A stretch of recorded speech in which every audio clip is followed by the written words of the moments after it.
శ్రీ శ్రీ పోలేరమ్మ తల్లికి వెండి కిరీటం, వెండి ముఖం బహుకరణ. నెల్లూరు జిల్లా కావలి మండలం గౌరవరం గ్రామంలో వెలిసి ఉన్న శ్రీ శ్రీ శ్రీ పోలేరమ్మ తల్లి తిరునాళ్ల మహోత్సవం జూలై 13, 14, 15 తేదీల్లో ఘనంగా జరుగుతున్నవి. పోలేరమ్మ తల్లికి భక్తుడు వ్యాపారవేత్త అయిన శ్రీ దుర్నూతల సురేష్ రెడ్డి గారు అమ్మవారికి వెండి కిరీటం, వెండి ముఖం సమర్పిస్తున్నారు. 14వ తేదీ కుంకుమ అర్చన మహోత్సవం అనంతరం వెండి కిరీటం, పోలేరమ్మ తల్లి వెండి ముఖం సమర్పణ కార్యక్రమం జరుగుతుంది. పోలేరమ్మ తల్లికి వెండి వస్తువులు సమర్పిస్తున్న సురేష్ రెడ్డి వారి కుటుంబ సభ్యులకు పోలేరమ్మ తల్లి ఆశీస్సులు ఉండాలని కోరుకుంటూ శ్రీ శ్రీ శ్రీ పోలేరమ్మ తల్లి భక్తులు గౌరవరం.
బహుమతుల దాతలకు శుభాకాంక్షలు.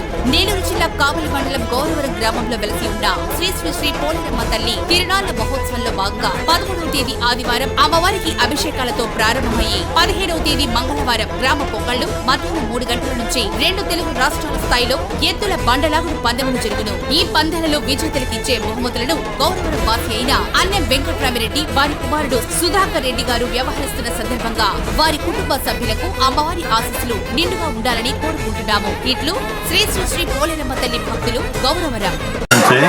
గౌరవరం కావలి మండలం నెల్లూరు జిల్లా ఈ గౌరవరం గ్రామంలో గత 85 సంవత్సరాల నుంచి జరగని పోలేరమ్మ ఉత్సవాన్ని జయప్రదంగా జరపాలని చెప్పి పెద్దలందరూ నిర్ణయించిన సందర్భంగా ఈ నెల 13, 14, 15 ఈ 3 తేదీల్లో అమ్మవారికి పూజలు, నైవేద్యాలు, పొంగళ్ళు అన్నీ జరగబోతున్నాయి. ప్రజలందరూ గౌరవం ప్రజలే కాకుండా చుట్టుపక్కల ప్రజలు, గ్రామ ప్రజలు కూడా అందరూ వచ్చి ఈ కార్యక్రమాన్ని జయప్రదం చేసి అమ్మవారి ఆశీస్సులు, ప్రసాదాలు స్వీకరించాల్సింది కోరుతున్నాము. ఈ విధంగా నమస్కారాలు. నెల్లూరు జిల్లా కావలి మండలం గౌరవరం గ్రామంలో వెలిసినటువంటి శ్రీ పోలేరమ్మ తల్లికి గ్రామోత్సవం చేయాలని చెప్పి గ్రామ పెద్దలందరూ నిర్ణయించారు. ఈ యొక్క గ్రామ జాతర దగ్గర ఒక 85 సంవత్సరాల క్రితం జరిగినట్టు మా పెద్దలు చెప్పడం జరిగింది. ఇదే ప్రోగ్రామ్ని మళ్ళీ ఇప్పుడు గ్రామ పెద్దలందరూ చేయాలని చెప్పి నిర్ణయించారు. దాంట్లో భాగంగా 3 మంగళవారాలు ఈ పోలేరమ్మకి సద్ది కార్యక్రమం, 3 శుక్రవారాలు మహాలక్ష్మకి సలిపిండి పానకాలు ఇవ్వడం జరిగింది. ఈరోజు అదే దాంట్లో భాగంగా ఈరోజు పోలేరమ్మకు ఇక్కడ సద్ది పెట్టడం జరుగుతుంది.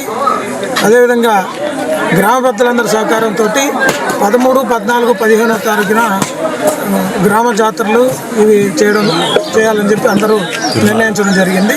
13వ తారీఖు పోలేరమ్మకు సద్ది పెట్టడం, 14వ తారీఖు గ్రామ ఊరేగింపు మరియు కుంకుమ పూజ, 15వ తారీఖు గ్రామ పొంగళ్ళు, 15వ తారీఖు సాయంత్రం పెద్దల పందాలు కూడా పెట్టడం జరుగుతుంది. కాబట్టి చుట్టుపక్కల ప్రజానీకం, భక్తులందరూ కూడా వచ్చేసి ఈ కార్యక్రమాన్ని జయప్రదం చేయవలసిందిగా కోరుకుంటున్నాను. 85 సంవత్సరాల నుంచి ఇక్కడ ఎటువంటి ఉత్సవాలు జరగలేదు, ఎటువంటి తిరునాళ్ళు జరగలేదు. కానీ పెద్దలందరూ కూడా ప్రోత్సహించి అందరూ కూడా కలిసికట్టుగా వచ్చి ఈ కార్యక్రమం చేయాలి అని చెప్పి నిర్ణయించి ఈ విధంగా జరుపుకుందామని చెప్పి అందరూ నిర్ణయించుకున్న తర్వాత 13వ తేదీ అమ్మవారికి అంతా అభిషేకాలు, సాయంత్రం నైట్ మ్యూజికల్ నైట్ ప్రోగ్రాంలు ఉంటాయి. 14వ తేదీ అమ్మవారికి కుంకుమార్చన మరియు మధ్యాహ్నం అన్నప్రసాదం, సాయంత్రం అమ్మవారి గ్రామోత్సవం ఉంటుంది. అందరూ కూడా వచ్చి అమ్మవారి దగ్గర గుడి దగ్గర నుంచి అందరూ కూడా బయలుదేరి అందరూ ఈ కార్యక్రమం జయప్రదం చేద్దామని పెద్దలందరూ నిర్ణయించారు. అందరూ కూడా సహకారాలతోటి ఈ కార్యక్రమం జయప్రదం చేద్దామని చెప్పి అనుకున్న తర్వాత అమ్మవారి గ్రామ ఉత్సవం జరిగిన మరుసటి రోజున అంటే 15వ తేదీ మంగళవారం ఉదయం అమ్మవారి గ్రామ పొంగళ్ళు ఉంటాయి. అందరూ కూడా ప్రజలందరూ జయప్రదంగా వచ్చి అందరూ జయప్రదం చేయాలని చెప్పేసి అందరికీ కూడా మనవి చేస్తూ ఉన్నాం.